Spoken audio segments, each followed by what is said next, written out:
Ay, nasira ang cake. Hello mga mi, kamusta kayo? So for today's video, ipapakita ko na sa inyo yung aking cake order nung March 1 pa. O diba ang tagal na niya? Ngayon lang nagawa ng video. Nga pala yung ginagamit ko sa cake, yung chocolate ganache. So start na tayo. Ito nga pala yung moist chocolate cake na palaging ino-order sa akin. Nakikita niya naman, di ba, ang waist niya? Sizes nga pala ng cake na to is 6x4 and 8x4. Ang ginagawa ko po ay per tier yung pagko-coat ko sa cake. Bale, kagaya niyan, 6x4 muna yung aking uunahin. Then, yan naman kasunod is 8x4. Bale, nilalagyan ko muna siya ng mga filling. Ratio nga pala na chocolate ganache na aking ginamit is 500 grams and then half lang siya ng 250 ml na all-purpose cream. So, nakikita nyo naman na ganyan yung aking ginagawa. And after nga ma-chill ko na sa chiller ay saka ako nag-i-start mag-crumb coat sa cake. Ang whipping cream nga pala na ginamit ko dito is ACC. So, kagaya nga ng nabanggit ko kanina, ang paggagawa ko sa cake ay per tier.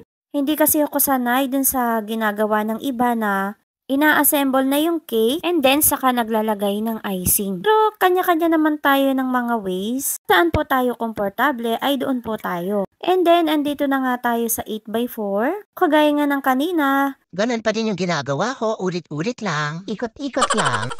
Charot. Yung ipapakita ko nga pala dito sa video na to ay yung part 1 muna. Kasi ay pag in-upload ko lahat, ay masyado nang mahaba, baka mainip na kayong manood. At naglagay na nga ako dito ng mga sago straws. Yung nilagay ko dito sa pinaka-bottom tier ay 6 na straws. Yan po yung magiging support niya sa pinaka-top tier na cake. At ito nga pala yung pinaka-importante sa lahat. Dapat po ay maging matibay yung pinaka-support natin sa cake. Yan po yung itsura ng pinaka-center dowel. Ang ginamit ko nga pala na board yan is cake drop. I-tutorial mo nga po pala ako kung paano ko ginawa yung pinaka-dowel na tagusan dyan sa board. At nasira na nga yung cake yan. Di bali ay nagagawa naman natin ng paraan. Bali umangat lang yung cake. Karoon ng pressure nung ipinatong ko na nga yung bottom tier. And then ay inilagay ko na nga yung pinaka-top tier. Hindi na nga po ako nag-gloves dyan kasi kapag nag-gloves ako ay mas lalong nadi-disaster yung cake. At saka nagugas naman po ako ng mga kamay. Mapunta na tayo dito sa pag-stack ng cake. O diba, hindi lang tayo basta baker, carpintero na rin tayo.